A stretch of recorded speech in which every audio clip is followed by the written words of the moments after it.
Live from 17 News Studios, your local election headquarters. This is 17 News Primary 2020.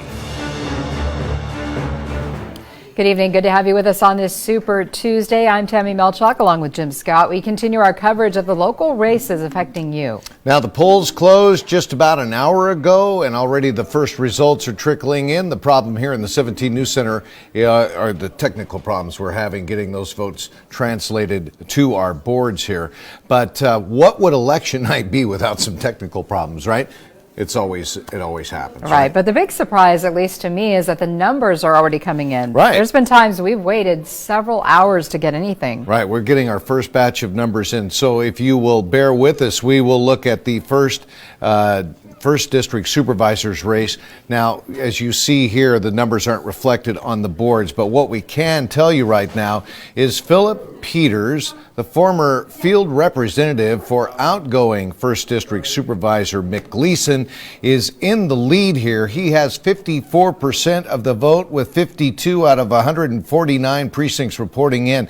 David Fluhart, who hails from Havilah, is in second place with 25% of the vote. And Darius Stevens, the former Kern County Sheriff's deputy and now small businessman who lives in Lake Isabella, he has 20% of the vote. Let's move on now to the heated battle for the 4th district Now, we could just say before we move on, this is a Skype picture of the Kern County Elections Office data that's being transmitted out tonight. So those are the numbers we're seeing tonight. Yes, this is a better reflection here. And in that heated race for the 4th district seat, the incumbent David Couch right now with a pretty comfortable lead over Emilio Huerta. Of course, this has been a very testy battle for this seat. 85 of 131 precincts reporting. David Couch with 60% of the vote. And what's interesting here is that this is the redrawn 4th district, and it was ordered by the courts in order to give Latino voters more influence and a stronger voice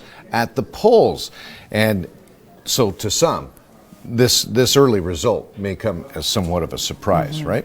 All right, and in a 5th District Board of Supervisors race, the incumbent Leticia Perez well out in front of her challengers. The next closest to her is former cannabis dispensary owner David Abbasi, who has 13% of the vote.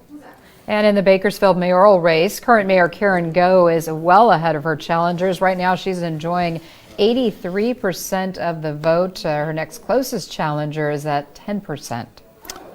All right. Now, we want to bring in Robert Price. He is managing editor for KGET.com, and he's here with some analysis of these early numbers so far.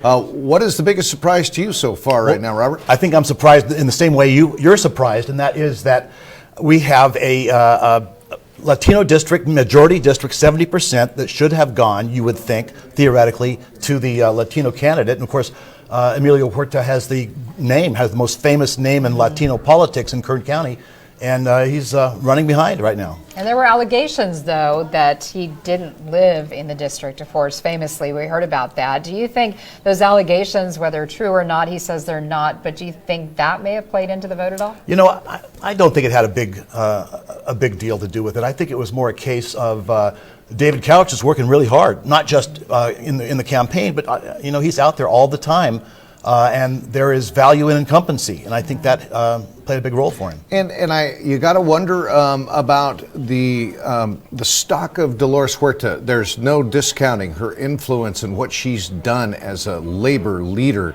and an icon in the civil rights movement. But that doesn't seem to have translated into more votes for Emilio Huerta. Not at all. And he's had some not his first disappointment in politics. Right. Yeah.